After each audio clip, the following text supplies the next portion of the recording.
Hi everyone, welcome to our show, The Entrepreneur's Journey, The Untold Stories, the episode right before the new Lunar New Year. So here, let me first wish all of you a happy Lunar New Year coming up. May the year of the tiger bring about prosperity and happiness for you and your loved ones. And with that, in this episode, my guest is a biologist and a professional educator who taught in the Ministry of Education in Singapore as a classroom teacher. He combines over a decade of real world teaching experience with neuroscience principles to create frameworks to shorten your learning curves. His frameworks can help you achieve more with less time and he has also personally trained with Professor Tony Buzan in mind mapping. He is a well-known expert in mind mapping and meta-learning. An actor certified adult educator with a postgraduate diploma in education from the National Institute of Education in Singapore. His works have been cited by education experts in the Ministry of Education in France. They are also published in books by learning experts such as Dr. Roy Andersen, Dr. Eric Jensen, and Dr. Nic Andela. My guest today also invented the world's first meta-learning framework, which covers studying, understanding, and memory in a scientific and systematic and comprehensive manner. He enrolled in Ngee Ann Polytechnic and then in Nanyang Technological University in Singapore. He then went on to take his postgraduate diploma in education from the National Institute of Education, Singapore. He worked for the Ministry of Education from 2012 to 2017 as a professional educator and left after getting his 5-year long service award. And with that, please help me welcome my guest today, Daniel Tay from Best Minds. Daniel, welcome to the show. Hello, 祝大家新年快乐. Wish everybody a happy Lunar New Year. It's a great privilege for me to be invited here. Thank you, Lance, for inviting me. Thanks for joining us today. So just wanted to ask you, Daniel. What got you into biology and then into education before you? What made you decide to go down that path? Okay, what got me into biology is very simple. I followed my brother's footsteps. I have an older brother that is 2 years older than me. So we went to then we went to the same secondary school. And then we went to the same junior college. Wow. And then after that, I was in junior college for a while, didn't complete it. I was in National JC. So after that, yes, I was an NJC student, 2002, 2003. But I didn't complete, I didn't take A levels. So after that, due to then my brother went on NTU to take biological science. So because of my passion in science, I also went the same route. And it's something which I'm passionate about because I really enjoy sciences, how the world works. So that is why I got into biological science. And when I was in Polytechnic, my diploma is in biotechnology. It's also bio-related. And I feel it is something I enjoy a lot because it explains how life and nature works. And within biology, it contains chemistry, it contains physics. So all three sciences combined, you get biology. Yeah, and I heard you're also a biologist as well. So it's kind of interesting. Yeah, correct. I was 10 years a junior in the School of Biological Sciences. It's kind of interesting how that turned out, right? Correct. So we didn't plan that. Yeah. Definitely, I didn't plan that, and you didn't plan it, and it is a pure coincidence. Yeah, I mean, sometimes life works in mysterious ways. So, but then after that, what made you decide to go into teaching? Because there are many routes, for a biologist, such as going into research or going into something else, right? I've seen many of my close friends deciding to go on to take their PhDs. and deciding to go into research. But what made you decide to pivot into the teaching route instead? Okay, my elder brother was in biological science as well. He went to do PhD, doctorate Mhm. in clinical pharmacology, and he got his doctorate in Wow, Oxford University. And congratulations. yeah, and on an A-star scholarship. So he did. I did see the process that he's going through, and I do not like the kind of life that he has to go through in the research lab. So I told myself it's not my cup of tea. And thankfully, he's my older brother. I have able to see upfront what he's going through now, and Mhm. but he enjoys research. Uh, I'm not the type that likes to stay in the lab for the whole day, for weeks on end, months on end, with no human interaction, or only interact with mice. You deal with mhm. mouse and cell cultures every day, and then it is quite a life which not many people would enjoy. So with that, I told myself, no, I'm not going to take a PhD in biology. So that's why, and also on the other hand, at 16 years old, in fact, at 15 years old while I was in secondary school, because my grades were relatively better than most of my peers, I was often asked to do peer teaching, coach my own classmates. So through that, I realized that coaching is in my coaching more than just coaching. Coaching, teaching, guiding people is in my blood. It's in my DNA. I enjoy the process so much that I can teach until the student become for hours, and then the student needs break. I still feel very energized. It's something which I really enjoy. So from 16 years old, I realized it's my something I'm born to do, and ever since I've never stopped. Now now I'm 36. After 20 years, I still enjoy the process a lot. Yeah, so that's why took biology and then went to teach after that. So I guess it was sort of like your calling Yes, to it's a go calling. into Yes, go it's a into calling. teaching, right? I don't mind So doing it for the rest of my life. Yeah. okay, that's nice. So I understand that you went on to become a uh, teacher in Mm, um, in MOE, yes. right?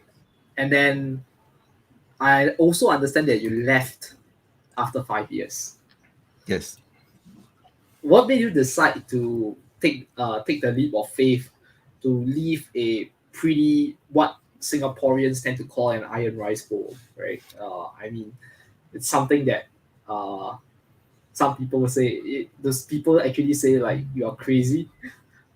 Well, no. A lot of people there are a lot of good teachers who left MOE.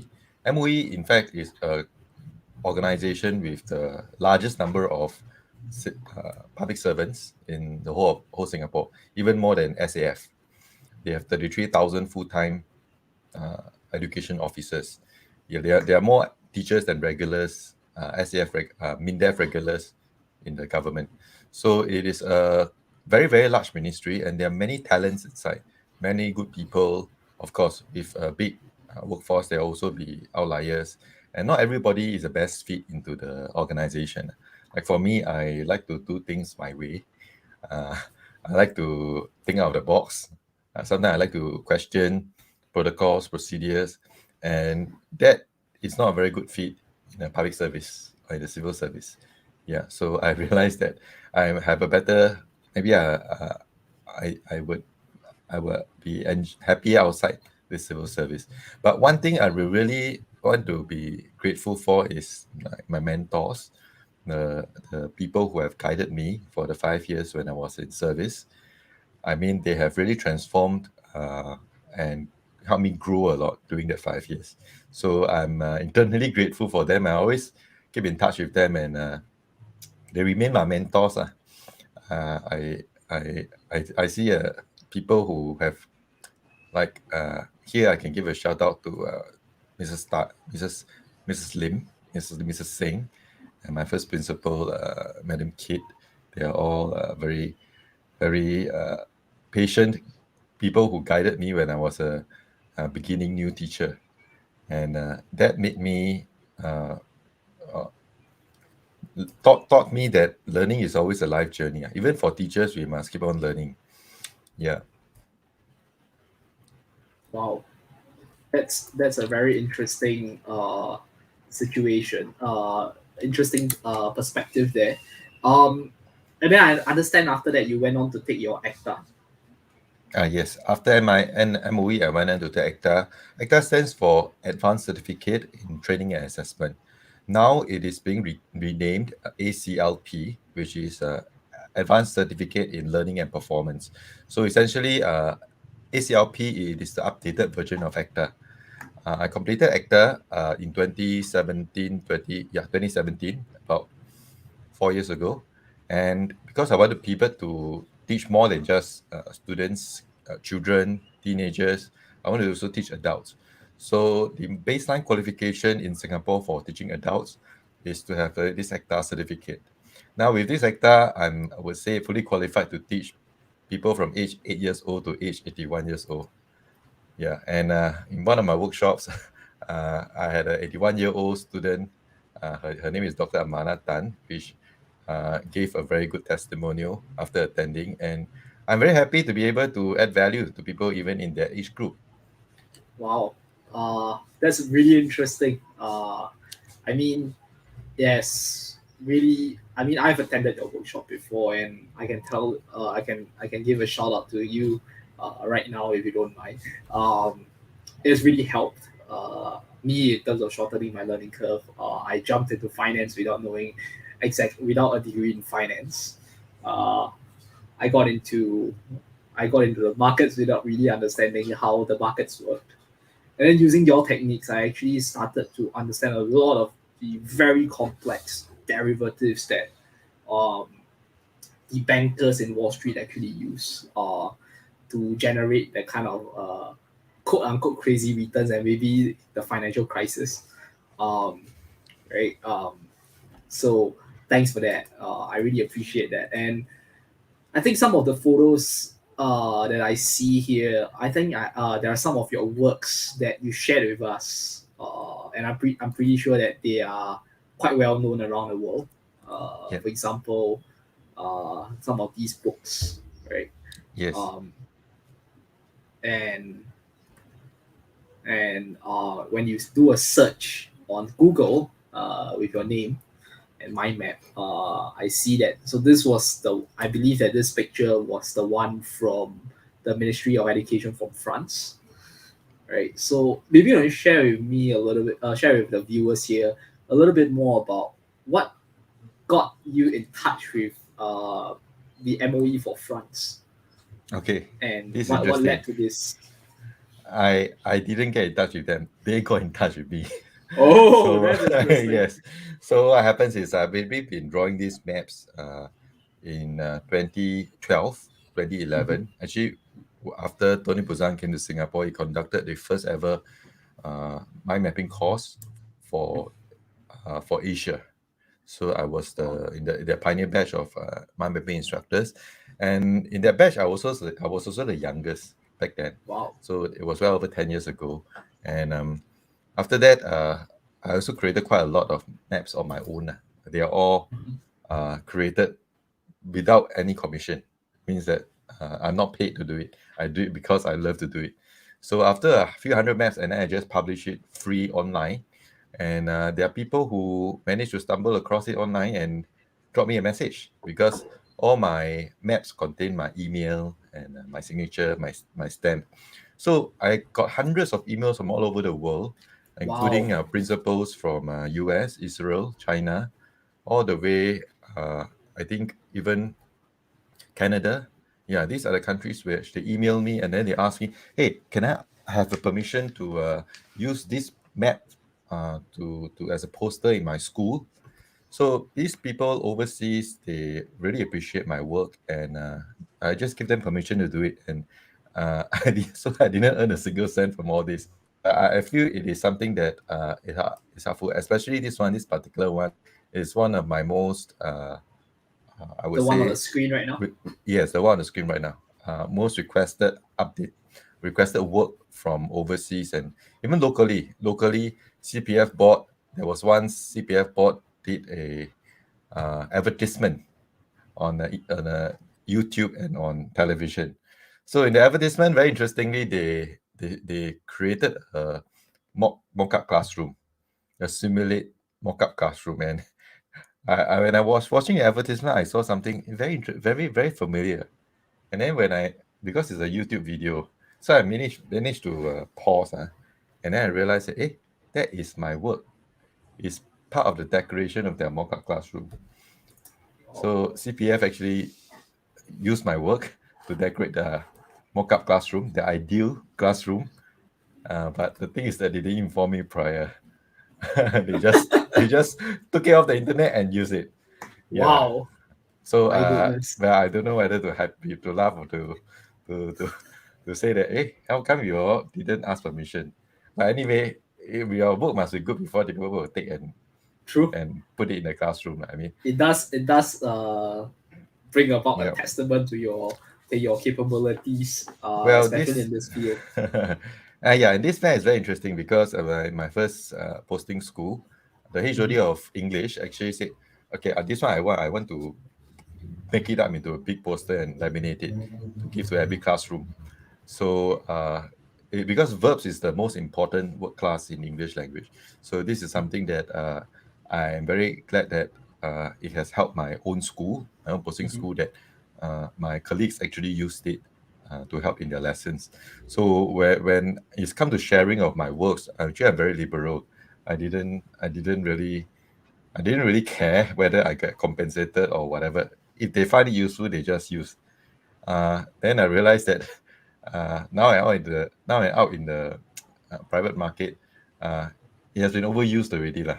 A lot of people have been just going on using it. So anyway, I think got people use better than no people use lah. I mean, it shows that there are people appreciate that it is helpful, and something I also feel it is in terms of from an education perspective, is helping people. I'm also happy in that sense. That's nice. Yeah. That's nice. So I see that there's also on math and science, Yeah, all and subjects. All subjects. I can map all subjects. I have 100 over wow. maps. Typically, if you throw me a book, I can mind map it. And there are also people who commission me to do works, who ask me Okay. to mind map a certain uh, document, map it Hmm. out, and then they pay me a lump sum. I So see. I can only do that after service, because during Hmm. service, I cannot earn outside income, which is Hmm. moonlighting. So I can do that. So after service, people do ask me to do commission works, and then with those mapped out versions of the documents, SOP, whatever, there are staff that people can have a greater, easier understanding of the big picture. Hmm. The important thing is the big picture, how one concept, how an idea connects to another, and then mapping is the best way to get it done, to help somebody comprehend the big picture. So through it, I realized, okay, my mapping has its limitations, and that's why I went beyond that and developed something more powerful than my mapping, which is why I got the Mozart Map. That is Yeah. a principle-based mapping technique. Wow. That's interesting. So maybe you want to share. Speaking of Mozart itself, can you share with us a little bit more about what meta learning is about? How it helps people in terms of better connection, better understanding, better comprehension, better memory. Yeah, just want to hear a little bit more on that part because I understand that now you're actually kind of focusing on that area for your business. Yes, yeah, I'm specialized in meta learning, and a lot of people thought once I did meta learning, people thought I'm related to Facebook. But this meta learning is something that I've been doing even before Facebook does its Rename. rebranding. Yes, so meta essentially is above, beyond learning and about learning, something that is a deeper look at how learning takes place. So a lot of people say, "Oh, learning, you got learn, didn't learn." They take learning in a very casual way, but there's actually science to learning. There are systems in learning, and some methods that work for individual may not work for another individual. Many people have different preferences to how they want to learn, but among all these differences, there's certain underlying science that is similar, regardless who we are. There's underlying sciences. So I want to focus on what is similar, what is the underlying science for most people, the general public, general population, and use this underlying science to ensure that when people really do learning, they have a measurable, they have a scientifically proven way to really upgrade or make their learning process more efficient. And it's really not a try and error thing. It's have been tested, proven. Scientists have done research for 30 over years. When I talk about scientists, they're educational psychologists, neurobiologists, professors, even educators. They have done their research for many, many years and come up with the same conclusion. So Wow. we use those very well proven methodologies to ensure that when people use these methods, they are actually using the best methods available. Yeah. And why do I actually whatever I teach applies to all age groups, including the young, especially the old. But why I'm focusing on the adults now, because a lot of discoveries are made in the last 5 years through brain scanning, etc. And uh, Wow. by then, a lot of us, like adults, are really like no longer in the school. We left the school and entered the workforce, and hence was not exposed to the latest teaching methodologies or latest learning sciences. That is why it is time, I believe, our operating system in learning, like our brain, if we see our brain as an operating system, it's time for a software update. Okay, so the last version we get was you probably the time when we last left school, probably whether university when you graduate or polytechnic or IT when you graduate. When we go back to school again, sometimes the lecturers they themselves were not updated with the latest OS operating system. What I do is I want to upgrade this operating system for the brains of learning in all the adults, so that in their whole rest of their life, because learning number one must be lifelong. So for the rest of their life, they will be at a different trajectory, at a much efficient way in their lifelong learning journey. Wow. That's a very noble goal that you have there. Um, I remember attending your very first run of your workshop, and it was pretty interesting. And I still remember there was one particular framework that was focused on memory, and you came out with a very interesting story based on the whole list of items. So if one of our dear friends Carol is watching, if you still remember coffee tea or me, uh, Hi, that Carol. was Carol yeah. is watching. Good. If you remember that particular area, so you would you like what is that whole process of actually building that story about and what I mean today we all of us have this thing called a mobile phone. um Yeah. all our meetings, everything can be stored there. A lot of information can be found in Google. So what is the benefits of having a very strong memory framework in that sense, especially when we are already in the workforce? So there are certain very basics about memory that we need to know. Firstly, memory are not all the same. There is something called episodic memory and semantic memory. So episodic memory essentially is on which day what happened by who does what when, on which day. In terms of episode, there's a sequence behind it. Semantic is whether you really understand a cat is a cat and what does a cat do. So, firstly, we want to know different types of memory, and some type of memory can be trained, some type of memory cannot be trained. So, these are what scientists discovered. Memory are not all the same, and those that can be trained are typically episodic, things that happen in sequence, like the memory champions. They are made to memorize a sequence of cards, the patterns, or a sequence of numbers. These are all considered episodic. And to do episodic memory, there is a certain method that all memory champions use, but they use different versions of the same concept. But for me, I have tidied up into something that is so comprehensive that I have touched on every possible combination. I call it the Valence method.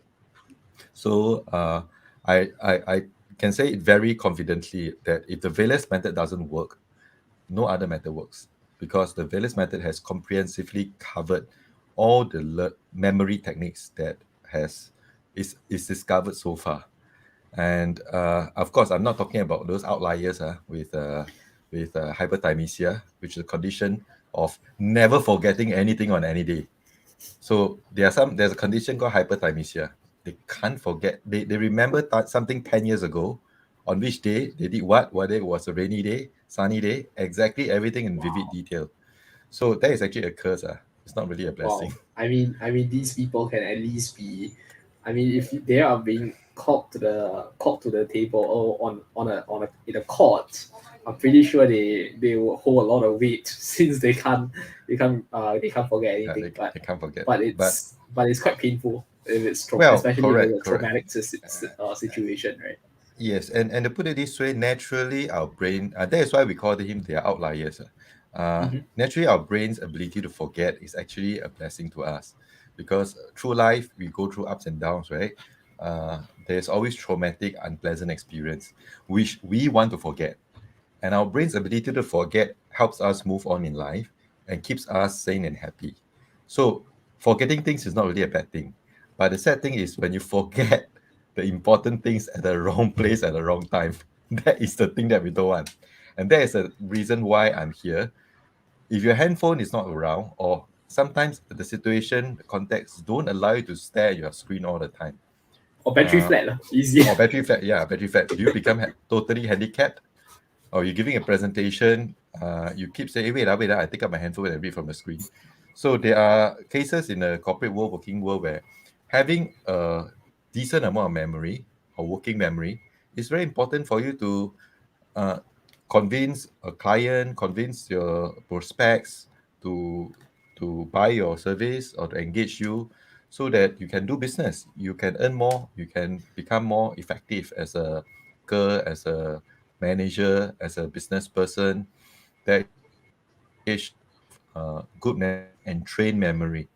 So I believe it's a skill which is only positive, only can bring you benefits, because you can choose to forget. Actually, the natural process is to forget. But if you can choose that this is good, important enough for you to remember, and you put in the initial effort to come up with the story to remember this, it will put a person in an advantage, competitive advantage compared to the competitors. Wow. Definitely. I guess. I mean, there have been situations where I had to remember certain numbers in my head. I mean, in finance, a lot of us are. I mean, I have a lot of friends who are doing quantitative finance. I have a couple of friends who are actually working in quant hedge funds, and they're telling me that they need to remember a lot of things simply because they need to make sure that the algorithms don't screw up. Right? The last thing you want is when everyone is dumping a stock because something is really bad, you are actually buying, Yes. right? That's the last thing you want. Yeah. And you get the whole crash and it never recovers. So that's the last thing you want. So on the other hand, I understand that there was a comprehension framework that we actually sort of mentioned it earlier about Mozart. So what is the difference between a mind map and Mozart itself as a framework? Okay. Mind Map is I would say, is a tool that has been used for hundreds and hundreds of years. So it's very difficult for historians to define who actually discovered or created the first mind map. It's not Tony Buzan, by the way. Tony Buzan is the one that make it popular, but mind map has been around for thousands of years. Okay, and I realized that there are some limitations because uh, somehow people feel that uh, it has to be it has to be drawn a certain way in order for it to work. True to a certain extent, but I think the what really makes my map very popular is the principles behind it, principles behind the mapping process. So my map, put it this way, is a map that your mind can come up with. That is my way of defining it. And I also talk about Mozart Map. Mozart, when you hear the word Mozart, the first impression is the musical genius. So to really Well, for me, it become, was actually the Israeli Special Forces, but then again, well, well, they are still very elite. They are still very elite lah. Both are very elite. So yeah, Mozart is something that goes beyond mind mapping. It is like an umbrella term that covers mind mapping, flowchart, information diagram, that is strictly based on principles. Whether you apply the correct principles, that it can help in the comprehension. So one of the key uh, ideas in mind mapping is that mind mapping, if you look for the standard definition, they always have a central image, and then they branch out, and then when they branch out, they follow certain rules. But for Mozart map, you may not need to have the central idea at the center. You can have at the side, you can have it elsewhere. There are more flexibility in Mozart mapping. So what you are showing here now is an example of a Mozart map that is also a mind map at the same time. So you see that the principles overlap, but it's perfectly fine because we are not being anal about the rules of what to follow. Where we are following certain principles which help the reader comprehend the big picture better. Like for this, for example, this is the one that you've drawn. You follow certain principles that associate and group certain similar concepts together, and then from it you branch out into more specific ideas, more specific concepts, which you are following the principles of Mozart mapping and connecting them using the lines, the curvy lines that you have drawn, and also you put in some colors. And colors is also one of the we call it the Altic principle. C, LTIC, the fourth thing in Mozart mapping Altic. You so you included colors to make the map more appealing and attractive. These are some examples of how mapping can help in comprehension. So if you look at this, right, I believe the original of what you have shown here came from quite a lot of word paragraphs, but you have mhm. recreated it in this version, which makes it more appealing for anyone who sees it or comes across it. They would prefer to stay longer and study this compared to 5-6 pages of just plain text, because our brain are not wired to read text. Our brain are wired to read maps. Why? Our ancestors were hunter-gatherers. This, okay, back to biology 101. uh, Thousands of years ago, tens of hundreds of thousands of years ago, our biologists, our ancestors are hunter-gatherers. Those that cannot read maps, they all they all do not survive evolution. They are naturally selected out Darwin, already. Yeah. So those that under today, because they know where to get the food, they know where to get the water. They're able to interpret. They actually draw maps in their caves to remind themselves where is the water source, where do they hunt food, where do they get the berries, the fruits, and all. So map reading is innate in our genes. Uh, and the fact if it's not in our genes, will be naturally selected away. So we are going to use something very visceral, something in our genes to ourselves in comprehension. But text is not. Text is quite a recent invention compared to maps. Maps has been around for far longer than writing and text. And that is history. No one can dispute that. mhm. So we are going to leverage the power of maps over text when it comes to Mozart mapping Wow. to aid Um, human comprehension. Yeah. this one I gotta thank you because I learned it from you. Right. Just so happened that I was using this. I was tasked to give a presentation on culture and strategy, right? Which was Yes. why, and what I realized was most people were using PowerPoint presentations. And the story was they asked me, "Hey, can you do a presentation on culture? Quote culture eat strategy for breakfast." And I was just thinking to myself, everyone has been using presentation slides. I want to break away from the norm. I want to make it a little bit more interesting for people. So I said, hey, why don't I do something else? And I remember the session that I went for with you. And I'm pretty sure we created a very nice swim lane diagram. I still have it in my computer. Mhm. um, And then I saw how you created your maps, and I decided, okay, might as well, right? Put what you have learned into good use. And this was the result. Hopefully, it's not too bad. Right. Yeah, it's But quite good. It's quite good. any suggestions to improve this? Maybe next time I can look into it. Well, you have fulfilled the main criteria, which are the first two. You have a proper layout that makes sense, meaning you didn't anyhow link concepts randomly. That is actually the first and foremost pillar that you have done right. In Mozart mapping, logical association would be the fundamental first principle. And you have done right, so already considered a pass as a map. And then next, the text was succinct, right? You didn't write full sentences or chunks and chunks of paragraphs. You managed to distill what is important and put it there. So you already met the second criteria. And then I think I see some visuals. I see a picture of a book. So using icons and images where you can is also a very good thing when it comes to mapping.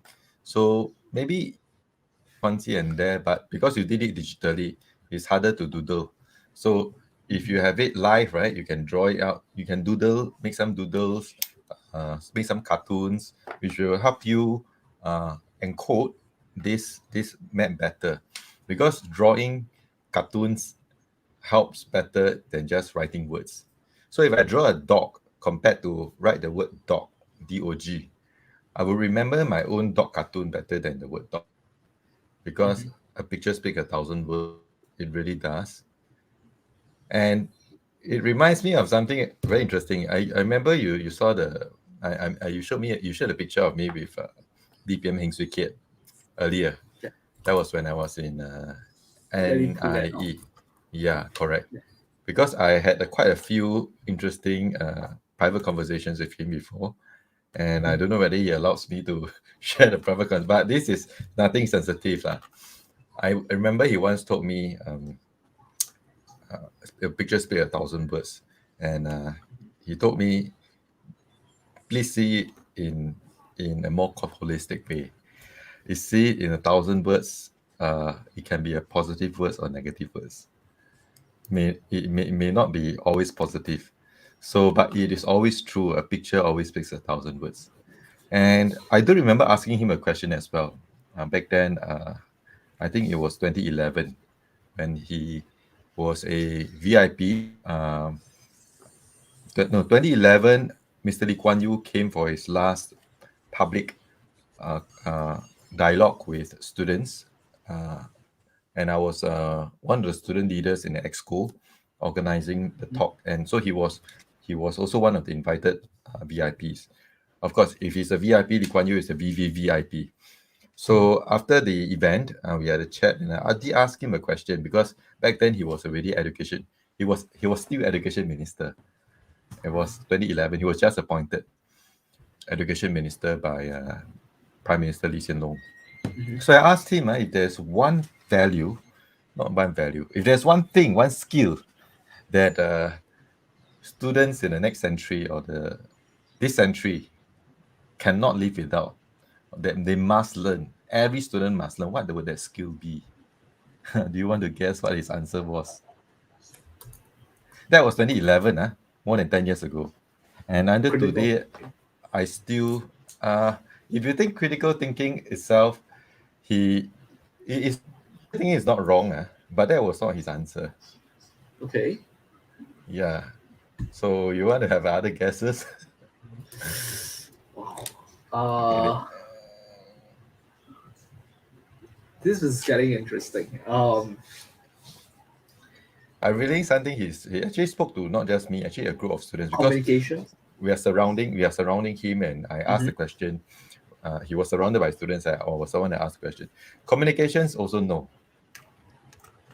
In fact, he told us to think beyond skills. He tell us sometimes we are so obsessed with the skills that we forget that what anchors the skills. So technology change, and as the technology change, culture change, different times require different skill sets. So skills always need to be updated, and a different era, different skills will bring in more utility, more relevance. But there's something that through the test of time will never change, and that is the values.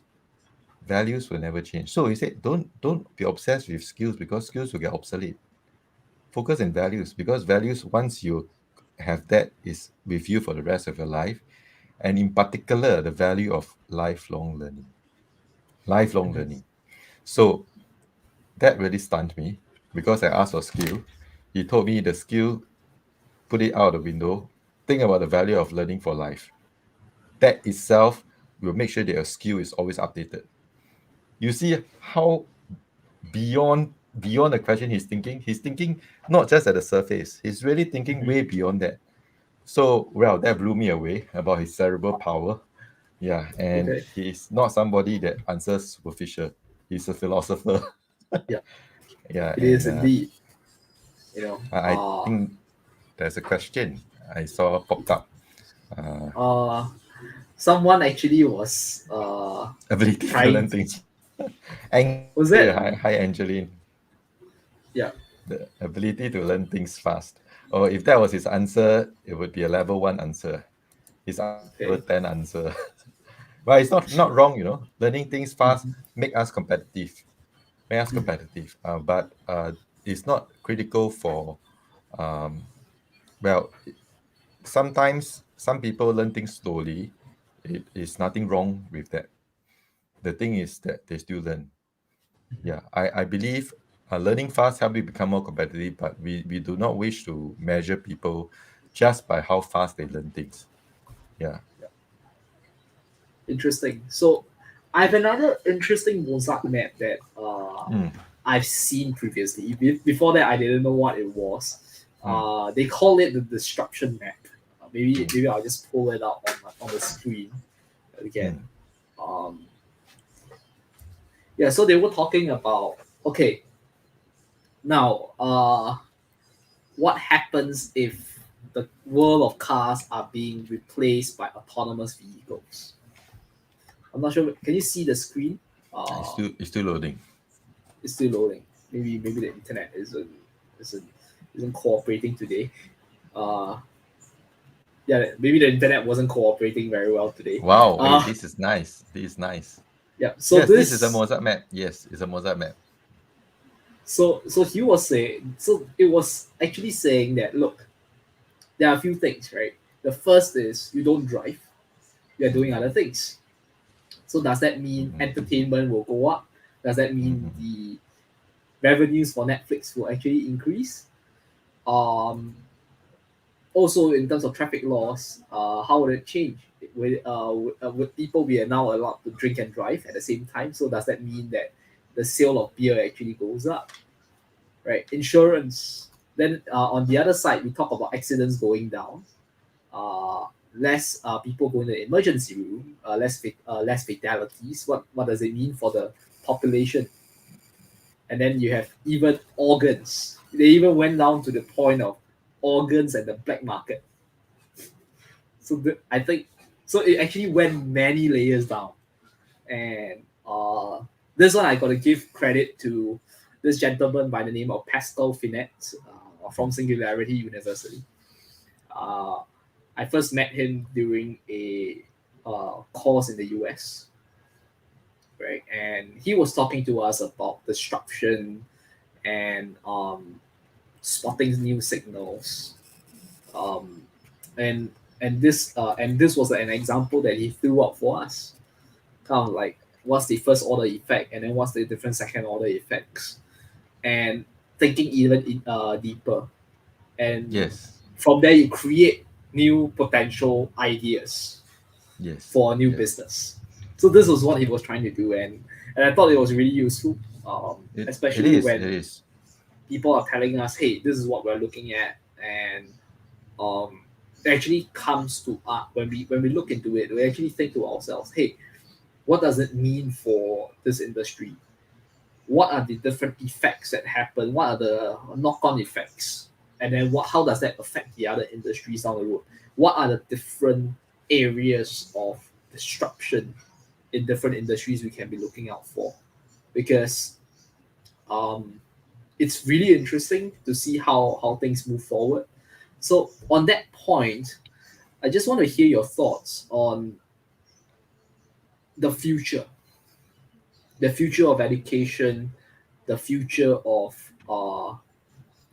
technology, the future of where we are going, specifically from a point of view of upgrading skills and actually thinking beyond skills, like what DPM Hings Wikiat used to say to you.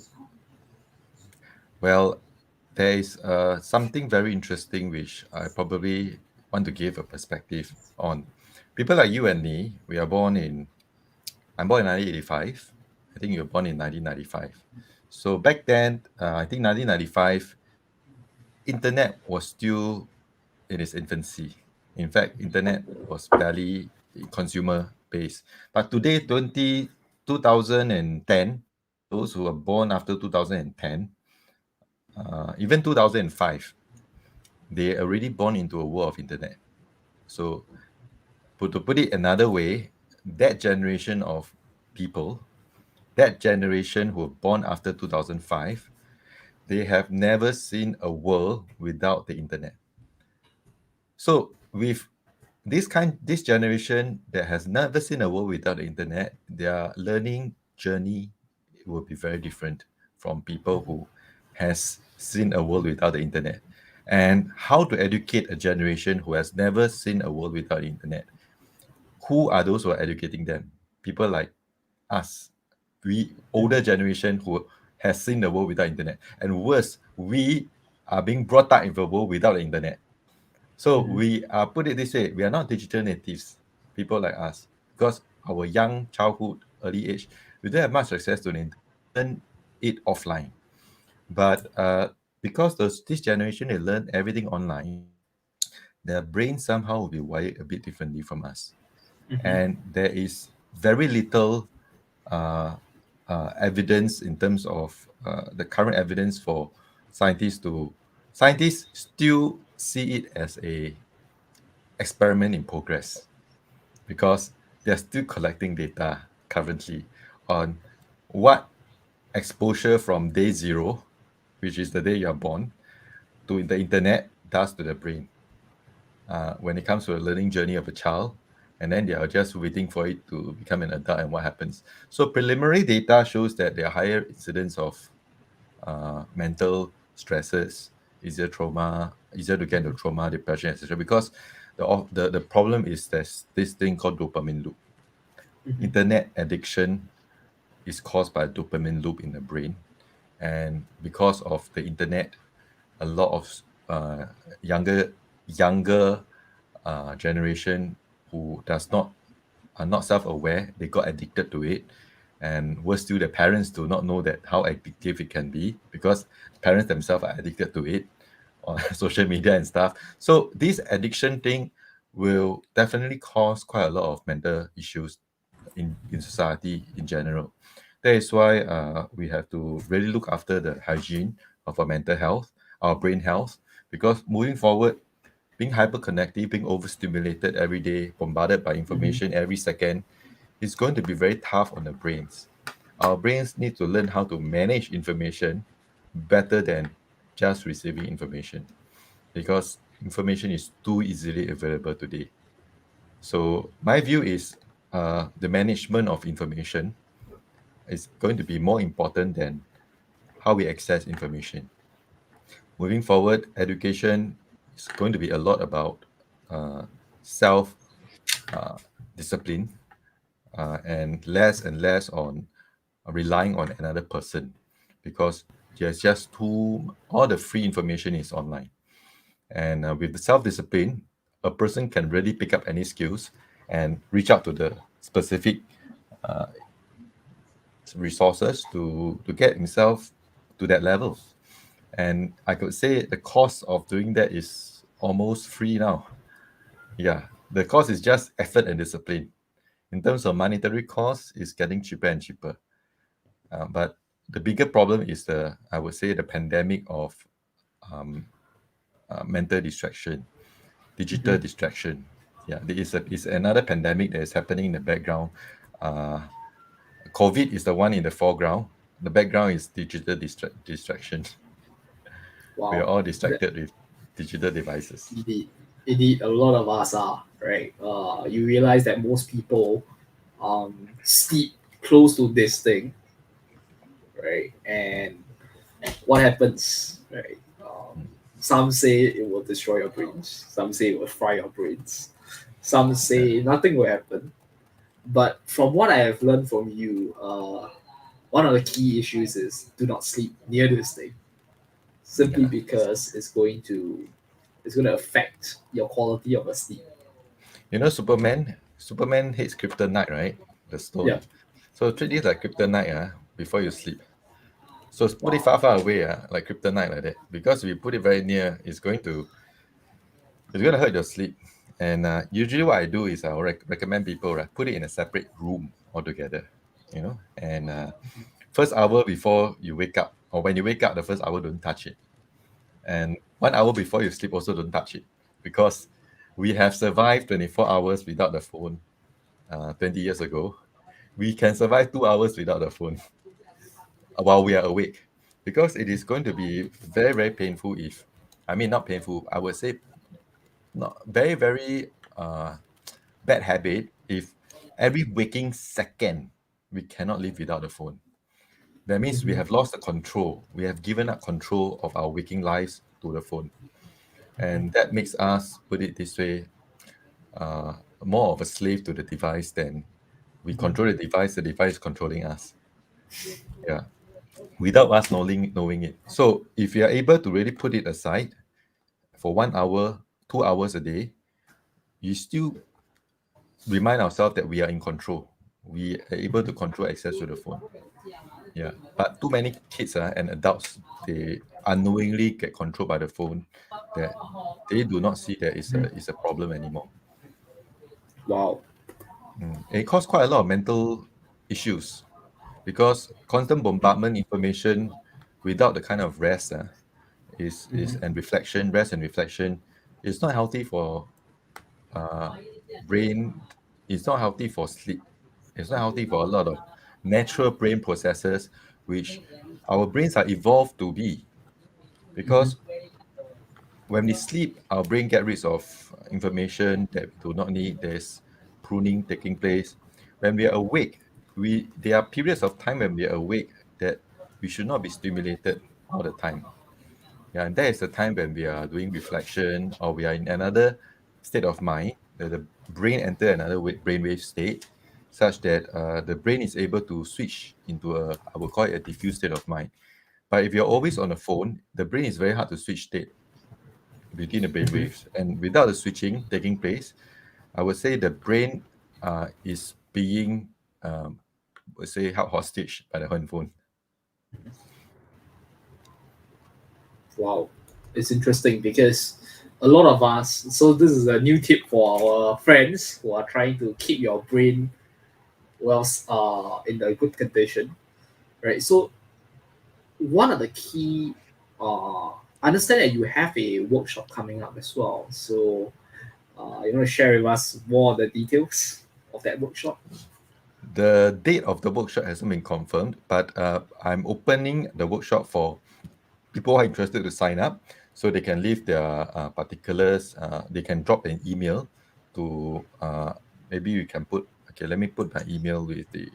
It's at Yep. admin@bestminds.sg. Yeah, So I'll do that on people the people who are thing. interested in attending my next workshop, I'll be gathering the names of interested parties. When we reach a certain number of interested people, we'll open a workshop just for this group of people.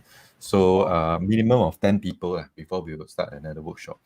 So yes, I'm in the workshop. They have to be prepared to carve out at least hours of their time to to to attend this workshop. And we just drop an email if you are keen, and we'll get in touch with you. Right. So it's admin at sminds.sg, Yes, right in here, right? So, and we also um, have a private coaching program. So for people who want oh, to go in depth, yeah. 6 months, we want to go in depth and really become reach the next level within 6 months to 1 year. There's if they want to inquire further, they can also drop me an email, because Sure. before that we'll test for whether it's a good fit, and then if it's a good fit, we will share further how we can bring them from here to here in as short a time as possible. And one of the good thing is, when they acquire these skills of learning how to learn, is permanent. It's permanent. It's for the rest of the life. It's like changing the angle of where they are going in life, a trajectory. A small change in the angle here, when you extend it over time, the place where they land is much further. Very It's big like difference. how artillery guns actually Oh, yeah. position themselves, right? You change 5 You degrees change upwards, right? the You can shoot further. just 1 degree, it can actually fire an Correct. additional kilometer away. Yeah, and so it also like a laser, laser, you just tilt a bit, you see how far the difference when it's extended for long distance. So for me, I believe the skill of learning how to learn is to learn to tilt the angle. To tilt it so that when you calibrate it at the very, very beginning, when it stretches out for the rest of the life, because number one, when it comes to learning how to learn, the first thing I'm going to teach is the mindset change of lifelong learning. And it's really have to be something that is, you eat, you wake up every day, your mindset must be about lifelong learning. It is something the government has been nagging for ad nauseum, but it's something not a lot of people have internalized how important it is. And I think with this skill of learning how to learn, we are able to put every adult, in fact every child, every teenager, in a very good competitive position for them to not just survive, but also to prosper in a new competitive world. I'm sure a lot of us have questions for Daniel. So feel free to drop him an email at admin@bestminds.sg. I'm sure he will be more than willing to answer your questions. So Daniel, thanks for taking out your precious time. It's my I know pleasure. you for to join us today, right? I'm glad. I hope you enjoyed it as much as I did. And thanks for the tips, by the way, for my Mozart map itself. I'm looking forward to creating more of those down the road as we continue our discussions. Happy to have you back soon. I would love to hear some of your newest updates. I understand that you're working on a new framework as well, so I look forward to you unveiling it to our viewers. So, ladies and gentlemen, thanks for joining us today. Daniel Tay, founder of Best Minds. Thank you. Please take care. Happy Lunar New Year. Thank you for having me. 恭喜发财. 恭喜发财 too. Wish you a prosperous tiger year. Cheers. Cheers. Okay.